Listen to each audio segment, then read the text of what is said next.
Hi, I'm Milena and welcome to my series Reading Like a BookTuber, where I read favorite books or books that I've bought on the recommendation of a specific BookTuber. I've done this in the past with some of my BookTube friends, but it's time to branch out and read like more BookTubers. Hi, welcome to episode 2. Episode 1 was where I read books recommended by Books and Lala, and today I'm going to read books that I picked up due to Jen Campbell. If you watch Jen's videos, then you know that she reads a lot of literary fiction, and I would say about 50% of the literary fiction that I have on my TBR or that I have linked as one to read is on her recommendation, especially books that are also connected to disability. Just a little bit of context if you're new here, I also have a disability, I have a chronic illness, so that is why I have maybe more interest than some other people on that subject. So I will talk to you about the 5 books I'm going to read for this vlog, and a lot of them do have a link to disability as far as I know, having heard Jen's reviews. First book I'm going to read is actually the only book that I own. All the other books I will read digitally, and that is Untold Night and Day by Bae Suah. This is translated from the Korean by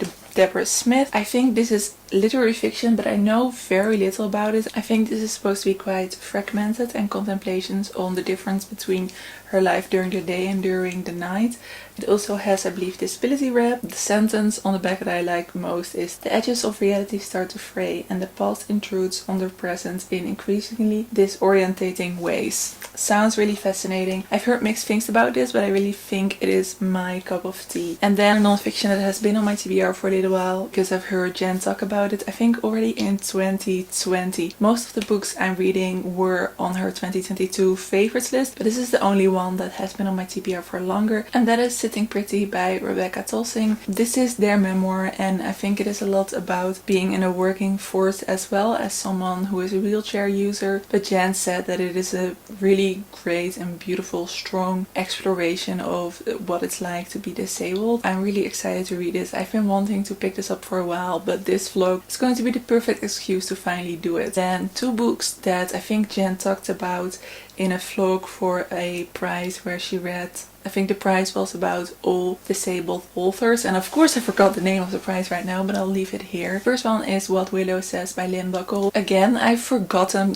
most of the premises, so I will get to that when I'm reading them, but this is a short literary fiction. I think family is also a big part of the book. And then I think a more thriller mystery book that I think was from the same vlog that Jen made, and that is Creatures of Passage. This sounded so fascinating when Jen described it, and she had so many beautiful words to say about it. I will listen to the audiobook of that one, and What Willow Says I have on my Kindle. Sitting Pretty I will also listen to the audiobook. And then the 5th book I will read for this vlog is Nightcrawling. This one was longlisted for the Booker Prize.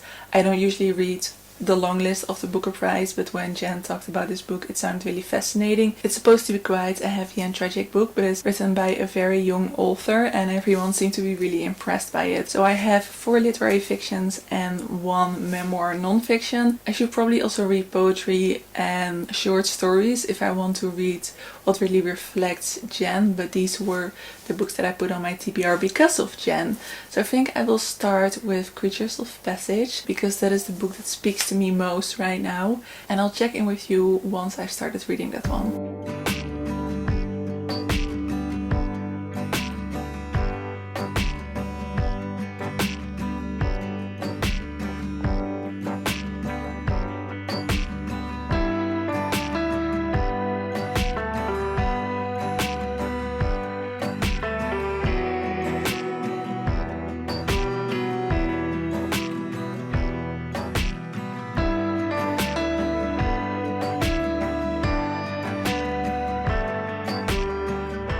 Number 13, we have Creatures of Passage by Morowa Yejidé.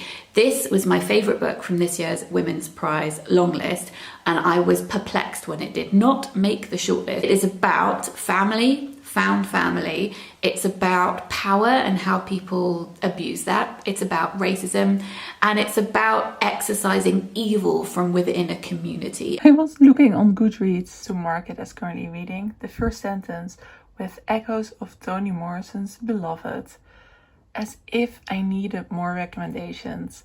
If you don't know, that is one of my all-time favorite books. So in true Jen fashion, I'm wearing my dungarees, which these are I think the green ones are my favorite, but these have embroidered flowers on them, which is so pretty. I love that. I've started Creatures of Passage. I've only listened to the first chapter, but I listened to it twice because I didn't really feel like I was getting it. I am doubting whether audiobook is the right format for this book, but I spent the credits on it, so I'm doing it this way. So we follow someone who I think lives in an apartment, and I think they're a taxi driver. As far as I'm getting, she lives a very isolated life, and she reflects a lot on losing her twin brother. I can already see that the writing is so clever, because in so many parts of her life it is reflected the loss of a twin brother or the loss of a twin, which one of the most beautiful examples is that someone calls her auntie, and she's like, I cannot be an aunt, of course, because her brother died. There are hints throughout what it's like to lose a sibling. It's definitely a challenging read, but I think I will enjoy it. I think I will really appreciate it. Whilst I listened to that, I thought I could decorate my room for autumn,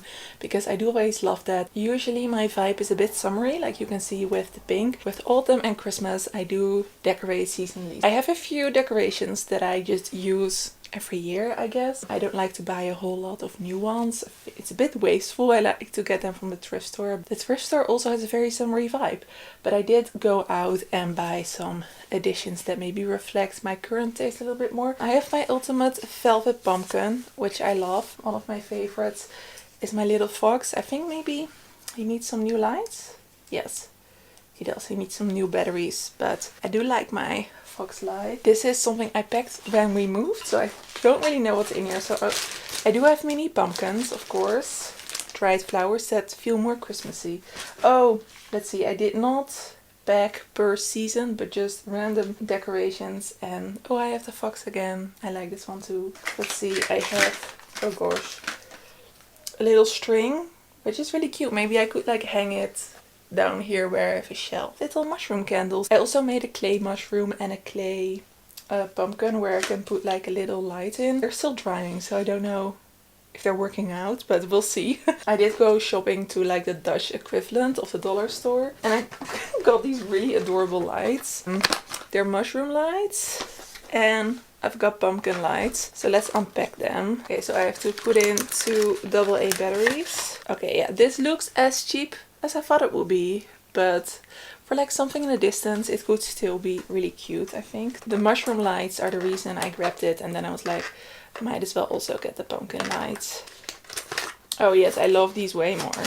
These are much cuter. They look so much better. Yeah, maybe I should put the lights here, or I would tangle them maybe in a fake plant. These are really cute. I love these. Okay, Halloween is not big in the part of Europe where I live. Like, people don't really do Halloween, but the store had this extremely tacky candle.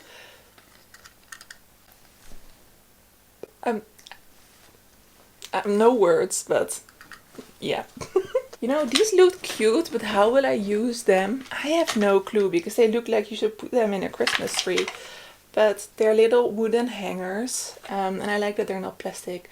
So these are just leaves and I don't know the English words. And some pumpkins. I saw Ashley from a colleague through fiction. She did this last year and she showed it in her vlog, where she had like these wooden coasters, and then she just painted like little pumpkins and mushrooms on them. Seems so cute, so I think I will do that as well, and maybe like put them in my window. For the first time in my office room I have like a big windowsill, so I can put a lot of them as well on there. I will probably decorate another day, but you will see it right now.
morning. I am a little bit sick, so apologies for my voice. I do have some ginger tea to help the matter. But because I've been a bit sick for the last 3 days, I did get a lot of reading done. So I finished Creatures of Passage. And this is quite a difficult book to talk about in a way. I think this will end on like a low 4-star for me, but also it's not really the kind of book I necessarily need to rate. I found it quite challenging to read, and in an earlier clip I mentioned that maybe that's because of the audiobook, but I don't think it is. It's the kind of book that has a lot of ambiguity, which I usually do like. I definitely saw some hints of Toni Morrison in there. It felt very similar. Beloved was mentioned, I think, on a blurb, like I said, but it reminded me way more of The Bluest Eye, because although you have the gothic parts in this book, and like Creatures of Passage is kind of a metaphor for like between life and death, and that is maybe more like Beloved, but I think the way the story was set up, how we got different perspectives, different characters, is very reminiscent of The Bluest Eye. Which, if you enjoyed this book, if you've read it, I would also recommend reading The Bluest Eye by Toni Morrison. I don't think it was as perfectly done as Toni Morrison does it, which is a very unfair comparison, of course, because Toni Morrison is everything, but I don't think we got enough of the main character and a little bit too much of villains, because there are a lot of like classic villains, I would say, in this book, and I think it's interesting to have some bits from their perspective, but it was a lot, and it was very, very difficult to read and nauseating at times, because abuse is a very big theme in this book. And while I appreciate that this author kind of didn't really take their reader in consideration in the way that they wanted to write a story, the way they wanted to do it, and whether or not the reader needs certain breaks or needs certain things from a book at times wasn't really in consideration, and I do admire that. I just think I lost the book at points because I wanted to get back to the core, to her main character, about the ghost in her trunk and about her twin brother. There's so much tragedy in this book, but also a lot of love. I could see why people would absolutely adore this book if it hits all the right notes for you. I could, I think, more appreciate it from a distance because I didn't connect with the writing as, for example, I always do with Toni Morrison, which again is an unfair comparison. I also grabbed my Kindle and I started reading What Willow Says by Lynn Buckle. It's that feeling of loss that all parents, guardians, grandparents feel as their younger generations go out into the wide world, but it's illustrated through this medium of communication and language. And I just thought that was so beautiful, this process of grieving but also loving deeply and wanting the best for those around you, even if that means that you feel like you're losing something yourself. Just loved it so much, and it was a great discussion around deaf culture and accessibility as well. This book may have the most beautiful description of disability that I've ever read. We follow an unnamed grandmother and an unnamed granddaughter who the grandma constantly calls granddaughter, and we notice throughout the novel that her mother has died and that her grandma takes care of her. She is deaf, and that is a really big, if not the main theme, I think it's the main theme of the novel, in how her grandma cares for her in a way. This book is so beautiful at how it weaves together the themes. We have the themes of nature and trees, deafness, and how deafness is also incredibly loud in a way. And I thought it was written so beautifully and viewed so beautifully. The way the grandmother deeply understood her granddaughter was so beautiful, and the way that the granddaughter interacted with just the world, with nature, with how she experiences the elements, with how she experiences the world around her, I thought was so beautiful, and it really changed the more standard conception of what deafness is. There is also a bit of a plot in the book, but that is just for you to discover when you read it. But I do want to read out some beautiful quotes. This is definitely literary fiction at its finest, where it's really very focused on the writing as well. At times it almost felt like I was reading verse instead of prose, which I don't mind because I thought it was really gorgeously done, but it's not the kind of book where you just have a set of characters and a plot and there we go. I think for a short book I really needed to take my time with reading this. Oh, and the fun thing is, when I finished it on my Kindle, wait, can I show you? The first thing my Kindle recommends I buy is Elena Knows, which was one of my favorite books of last year, which I picked up because of Jenna as well. Kindle is doing well with their recommendations. They don't usually, but something beautiful as well is, I think, when it came to sign language, that the grandmother really wanted to teach her granddaughter Irish sign language. And it's talked a lot about how the earth and how the land connects to their heritage. With how loudness is discussed in this book is, I tell granddaughter this, pull her head close to my chest so that she may feel the vibrations of my warnings. And now we're so bored with other people's needs to qualify and quantify, to measure her against the ableism under their skin. I'm just reading some random bits. A healing chant which cannot be learned unless love drives the lexicon. There, silence was of religious significance, and being deaf was the opposite of not hearing. Her specialist may hear her not, because her ears are not working for them. I only know that it angers me that deafness follows hearing, and silent comes after sound. And then the thing that connects to the title, granddaughter goes out back to unpack the mystery of what the willow says when they sway. So basically another really hard book to review. I also don't know how to rate, but I think it would like come to 4.5 star if I would rate. Like generally when I don't know really how to rate a book, I just give a general rating so that you guys can kind of get a feel of how I felt about the book. But yeah, so far I feel incredibly positively challenged with reading Jan's favorite. Another book that I did start is Nightcrawling. Another book that made me sob was Nightcrawling by Leila Mottley. This again was one of my favourite books that was longlisted for a prize, this time the Man Booker, but it was also not shortlisted. This is a novel about a teenager called Kiara. She's trying to work out how she can support herself and her family. I think this will be challenging subject matter, not so much writing. The writing feels quite easy, very readable, so I think that's a good thing to mix with the more heavy literary fiction writing. This is also literary fiction, but I think the writing isn't as challenging as the previous two reads. And then for audiobooks I'm going to listen to Sitting Pretty, and I will chat you once I have finished some more books.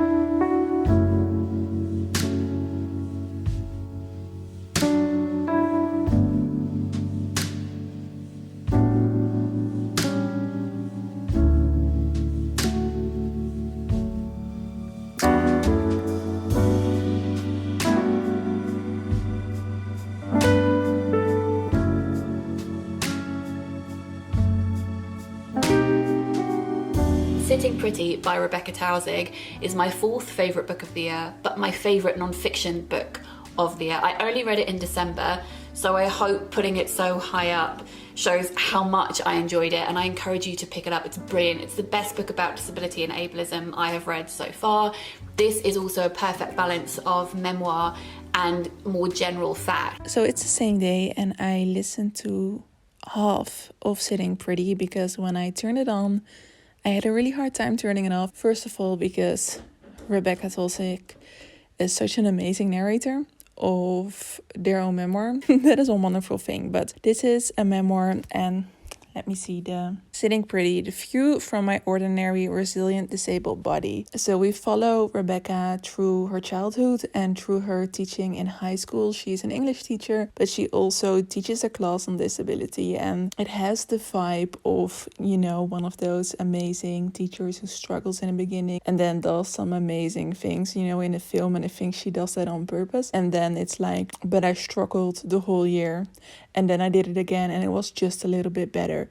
But this was mentally draining for me, which I loved. But also this book is really painful because I think, like Rebekah says, every disabled story is a unique story, is a different story. But there are certain similarities within it. And she talks about the medical and the social. And the medical is, of course, different for everybody. But the social hit me hard because I noticed how, especially in the early years of my disability, I became ill when I was 19, so that is now 10 years ago. So I had grown up able-bodied, and then as soon as I became an adult, I got disabled. And in the first few years, I still very much had an ableist view towards disability. And it took me a really long time to even call myself disabled. So I could see how far I've come in identifying myself in the right way with my disability. And actually I'm pretty proud of myself because it's really difficult to find some acceptance and pride in a thing that the world is telling you is bad. And she talks about how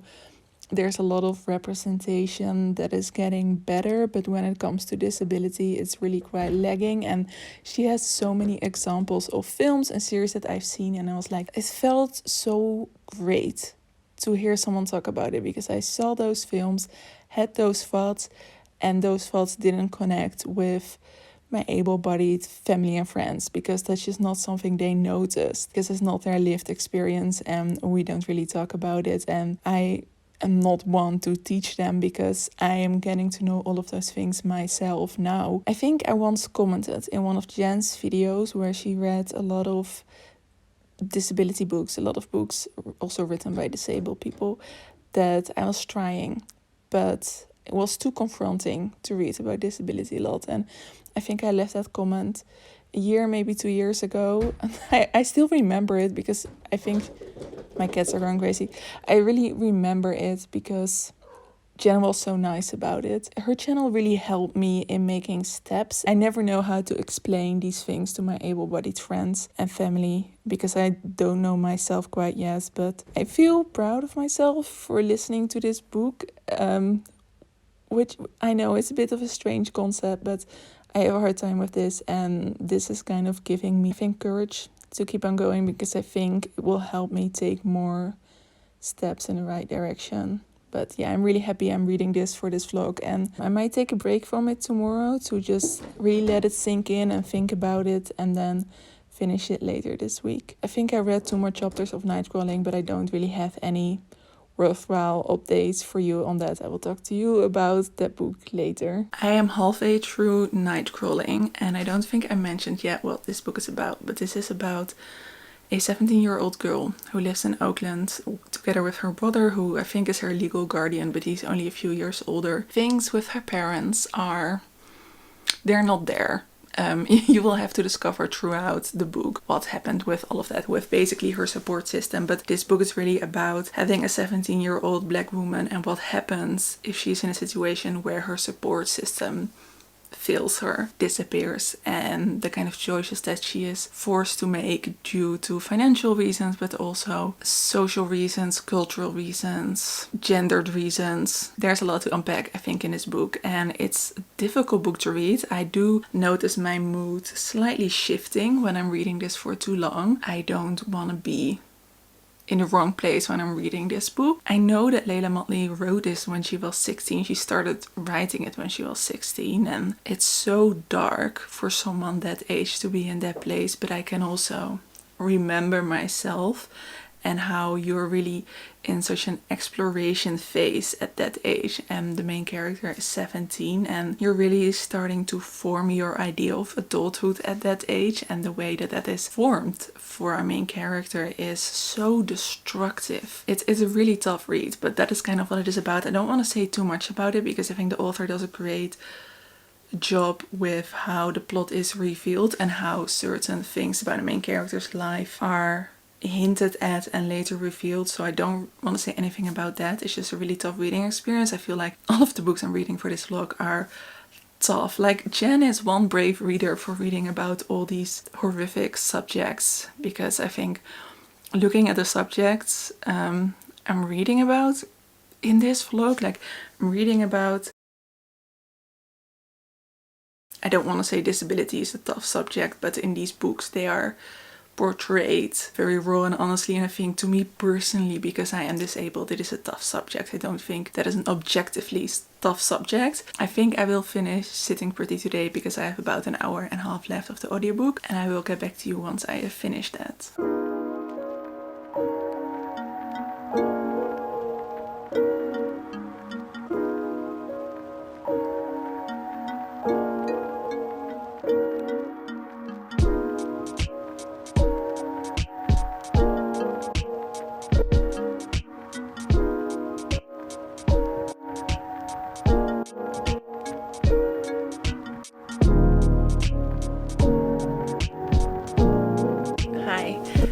Currently sitting down to try and finish Nightcrawling. I think I'm just a little over 70%. And it's safe to say that this book gets more horrible with every chapter. Not in a way that the book is not good, but the situation in which our main character is in, I'm giving up more and more hope every chapter that this will end well. I think I talked about our main character having to make a decision because of her support system not being there, and now everyone is blaming and shaming her for the decisions that she has made. Or are they decisions? That is the real question. Or for the way that she went about her survival. I don't really know how I'm going to rate this book. I have absolutely no clue. I'm gonna have a little bit of dinner now. I'm on sprints together with Mary. I don't know for how long she would like to go, but those sprints are 45 minutes long. So that really helps me get through the book. And then also today I finished Sitting Pretty and I gave that 5 stars. It was such a good book. I've already talked about it at length, but there was a whole chapter on accessibility as well, which made me realize a lot of things that I consider in a different form than a wheelchair user would have to. She mentioned that companies or places, public spaces being accessible is just something nice you can do for a disabled person, or just seen as helping someone out instead of it being a standard thing. I'm not great at explaining this, but Rebekah Taussig is, so I would recommend you read or listen to. I would even recommend more because the narration is amazing. Would very much recommend this to anyone. I think you will learn a lot from this book, and maybe some people will feel very seen, but I think it's a very understandable introduction into different forms of ableism. So yeah, gave that 5 stars. Really happy I finally read it because it had been on my TBR for a while. I think since 2020 when Jen mentioned it in her favorites video. The books I have left is of course Nightcrawling, which I'm hoping to read today. And then the only book I actually own physically is Untold Night and Day.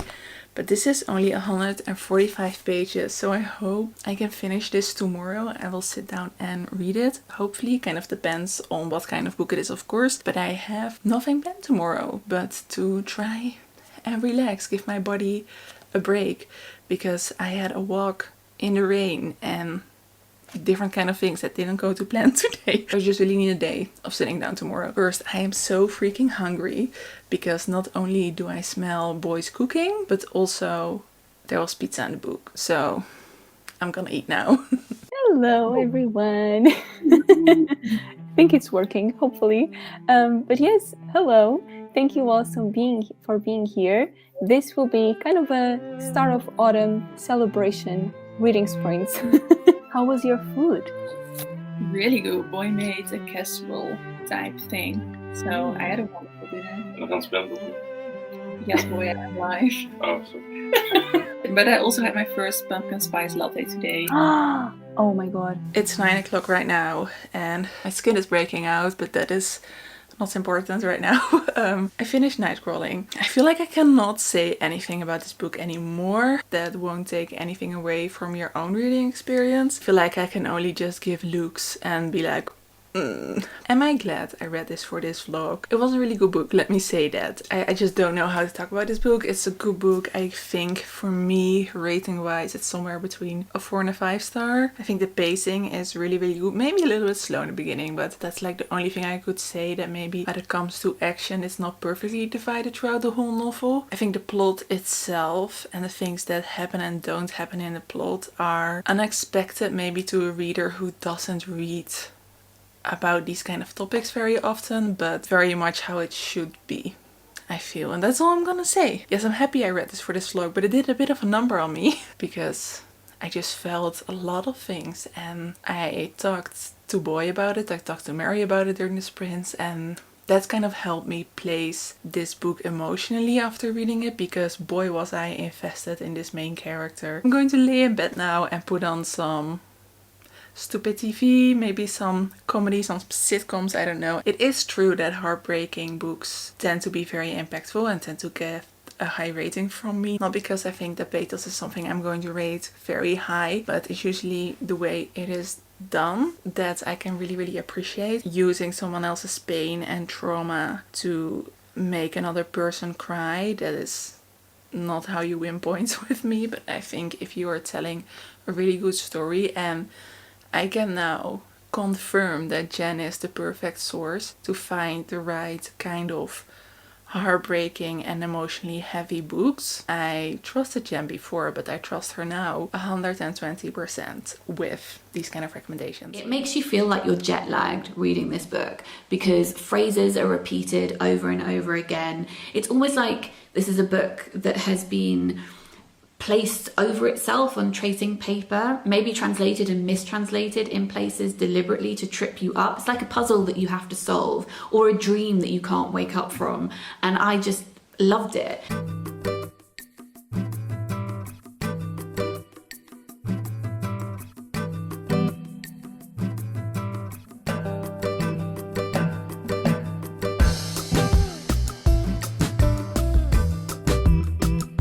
Good morning. Yesterday I started Untold Night and Day, but I wasn't really in a reading mood, so I didn't finish it. I am 81 pages in and I've made a few annotations. I think the annotation that describes best how I feel about this is that it's delightfully ambiguous. We follow a woman called Ayami. She works in audio theater. I think you can describe it as people listening to not audiobooks but stories or plays. Most of the people she encounters are people with hearing impairments. This theater is not very successful and she's going to lose her job, and we follow her through a day and I think an evening as well, but I'm still in the day part. There are different people she interacts with, but it seems like the identity of those people intertwine at points, and at points I also think that maybe there aren't any other people and it's all just her. And I think at some point it is said that they are her past, her future and her present, so very Dickensian. I hadn't been with the wrong people or in the wrong place at all. They were hallucinations of myself, so I couldn't help but despise them. I've been talking with the ghost of myself, perhaps the ghost of my future. I just hadn't realized it. I think this is a quote from a poet. You know, this is again delightfully ambiguous, where I don't get everything and I don't really think you're supposed to, especially on the first read. This book has 3 chapters, so I almost finished the second chapter because I'm like exactly halfway through. In the second chapter we follow a man and I feel like we get to know the relation between the man and a woman, also very vaguely, because is she just that one person or are the people we meet in her life actually real? It's actually really fun, and even the writing in Chapter 2 is very different than Chapter 1 because I'm flying through Chapter 2 while Chapter 1 was more lyrical, more metaphorical. Is that a word? I don't know if I say it right. But yeah, I don't think this will be the highest rated book from this vlog, but I'm still having a lovely time. I hope I can sit down right now and read the rest of it because it is the 1st of October and I would like to start my crazy and overambitious October TBR. Let's do this. I have finished Untold Night and Day. And this was so weird, but delightfully weird. There's a lot of strange repetition, play with time or play with alternate realities. I still don't know which one it is or if it's both. I think you can make such a big overview of what happens in this book and especially how it happens with time. How we have different kind of both concepts, words and people repeated. It's really weird, but in a good way. Like I had a good time in the same way I had with The Waves by Virginia Woolf, which also really explores identity and personality and people being one or people being multiple people. The strangeness and the alternativeness of the Monster and Margarita and the way the writing was kind of woven together reminded me of The Hour of the Star by Clarice Lispector. All of these books I really enjoyed, but I'm going to give this 4 stars. I had a really fun time reading this, even though it was definitely weird and I didn't understand everything, but it was like fine. It was just a great reading experience. Not necessarily a new favorite, but I liked it more than I thought